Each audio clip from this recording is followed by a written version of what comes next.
The Quiet on Set documentary explains how many predators worked with Dan Snyder at Nickelodeon.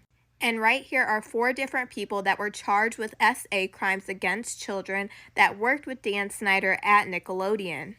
And on last night's episode, it talked about how 2 children from The Amanda Show were abused by 2 of these predators, with one of them being Drake Bell, and this actually happened on set. But the first one we're going to talk about is Jason Handy. His crimes were absolutely horrific, and it involved a whole bunch of underage children. When they raided his home, they found thousands of pictures of young children. And all of these pictures and other things that he collected as trophies were placed in Ziploc bags with these children's name on them.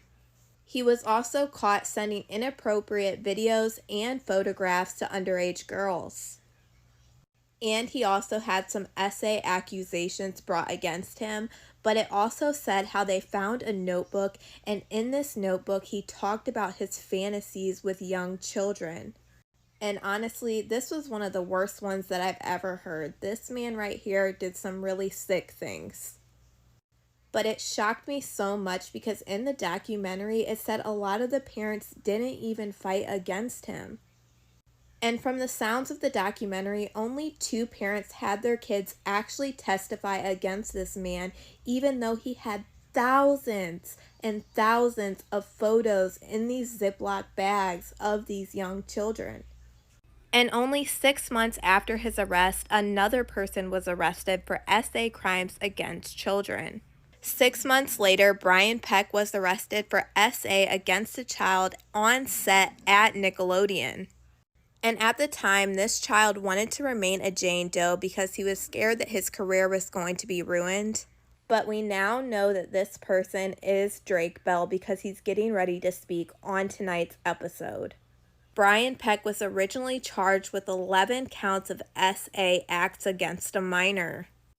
And these charges were horrible. One of the accounts was oral comp, and this is by force or fear.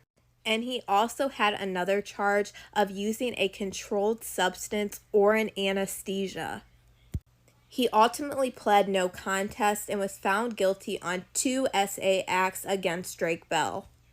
After he served 16 months in prison, he would then go on to work at Disney Channel on The Sweet Life of Zack and Cody, and he was the voice of the mirror. And what made Brian Peck even more terrifying is the fact in last night's documentary, they talked about how he was pen paling with John Wayne Gacy. John Wayne Gacy is an SA offender who unalived a whole bunch of young men. And the fact that Brian Peck had a shrine of John Wayne Gacy in his room is honestly terrifying. It could have been so much worse than what actually happened, and that was bad enough. These arrests did not stop after Brian Peck. 1 year later, Azeel Channel was arrested for SA crimes against children. He was charged with SA acts against a young boy whose mother later found out that he was already a registered offender during his time working at Nickelodeon. And this man was still not the last arrest that happened to Nickelodeon employees. The next arrest and conviction would be Marty Weiss for SA acts against children. He was charged with 8 counts of SA against a young male actor. And he worked as a talent manager for Nickelodeon on shows like iCarly. And one of the children that spoke out about these SA crimes was Corey Feldman. So in my opinion, it's super crazy that Nickelodeon had these many people working for them, literally getting arrested one by one.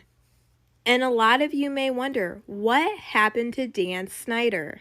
In 2018, Dan Snyder was getting SA allegations brought against him, and Nickelodeon finally decided it was time to part ways with Dan Snyder. But I'm curious to see what else is brought up in tonight's episode. We know Drake is going to talk about his incident with Brian Peck, and I'm sure these other offenders are going to be named in tonight's documentary. Let me know what you guys think about all this in the comments.